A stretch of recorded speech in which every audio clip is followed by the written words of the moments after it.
Hello, GSD 431 class. This is the final week of class, Seminar 6. So, as usual, there's no reading, so that's a good thing. No video, that's probably a bonus. So, all you have to work on are the discussion questions. We have 4 of them, as usual. The last discussion question about solid object-oriented design. Really look that up and read about each of those points of what solid is. We've used it at work and it has improved our development immensely, because it just makes everything so much simpler and easier to deal with. So that's a big hint. So and we'll discuss it more later in the week, hopefully. Then the design pattern. We're working on the factory. This design pattern, you should have gotten all the information last week about it. But pretty much it's just an object that creates something, and the kind of the purpose is so that you can have different factories.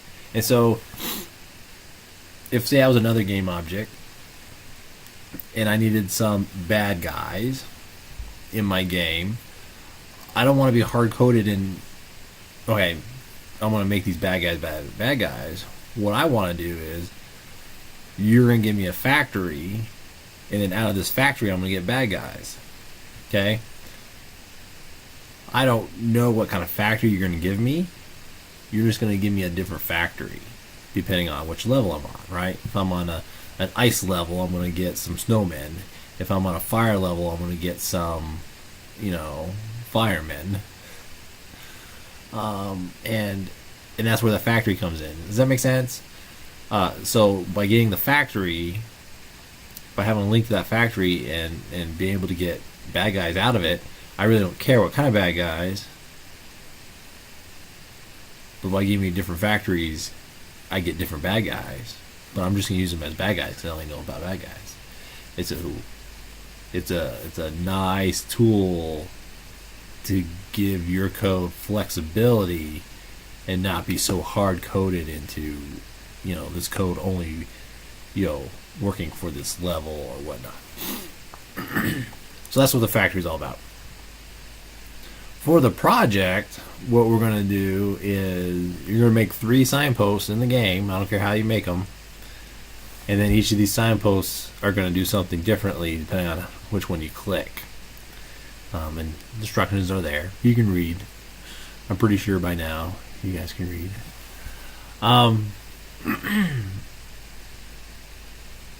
So that's it on the design pattern and the project for that. The final main project is, so we're going to take that survival shooter game that we worked on in week 3 or seminar 3, and then we're going to add enemy drops. And so when you take out some of those bad guys, they'll drop something. I would like you guys to add a teleport system, and so you can teleport between different places in the scene. And so I'm thinking, teleporting pads, make it easy.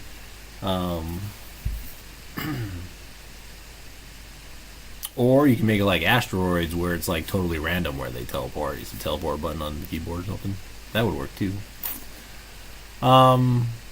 Boss battle. What I like for this is, the boss is going to be bigger. The boss will actually shoot something.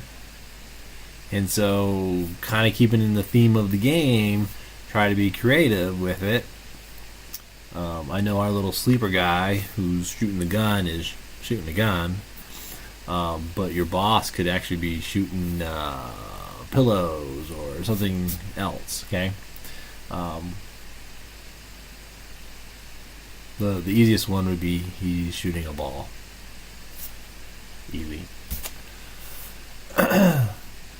I also want the boss to be moving slowly.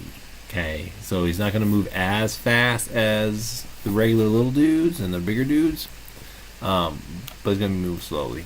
And it should be a boss battle where it's just your character against the boss. So the boss is going to have like a lot of hit points.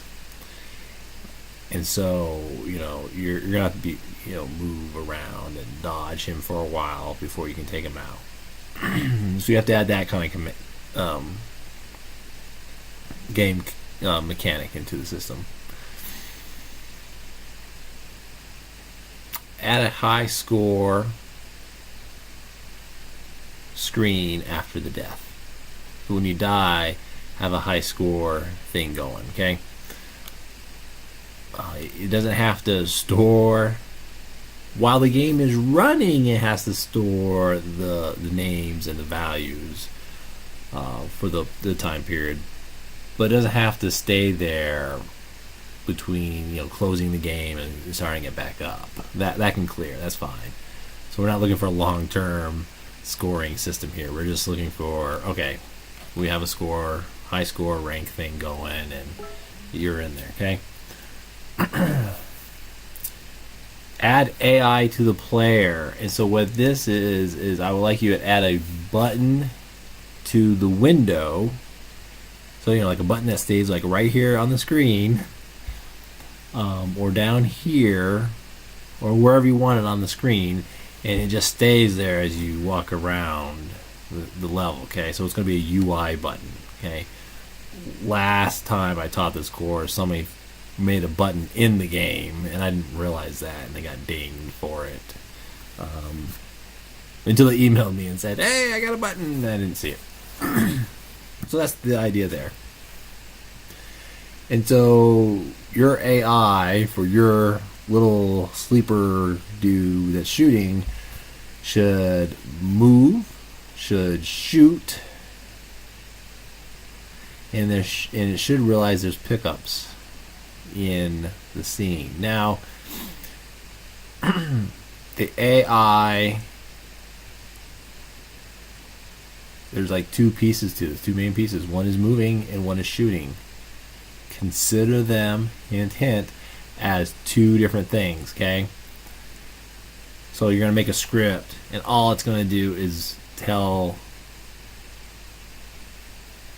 the game how to move the character, and that's it, okay? And then you're going to make another script, and it's going to tell the game how to shoot, and that's it. That would be the simplest approach to trying to do this. Don't try to make one big AI script where it does everything. The beauty of Unity 3D is that you can make these little scripts that do little things, and in the end they make big impact on your game. An example of this is back in the day when I was doing military simulations and stuff. One of the coolest and interesting things was one of the researchers was mimicking ant trails. You see the ants and they make ant trails. Unless they're the crazy ants and they don't make ant trails. But these ants make ant trails. To actually program the whole colony to make ant trails is really complicated as a whole. But if you program each individual ant with a very simple instruction set, we're talking simple, like walking and where to walk based on certain criteria, and that's it. It totally makes those ant patterns. And you didn't program anything about ant patterns. You just programmed the ant to do its little thing. So that's the example of you have this big problem, and by programming or looking at the smaller thing, you're able to figure out what to do with a little simple instruction set.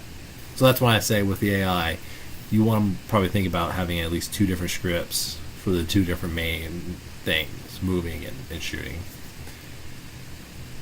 And that's it. Oh, and finally, the reflection paper journal is due. And so hopefully you've been doing it, and hopefully you've been keeping up with it, and you can post it. Okay. Sorry this video was long. There's lots to say. I like hearing myself speak. So yeah, if you have questions, let me know. I'm here all week. See you later. Oh, and if I don't talk to you anytime soon, I will see you in the next course, GSD 432.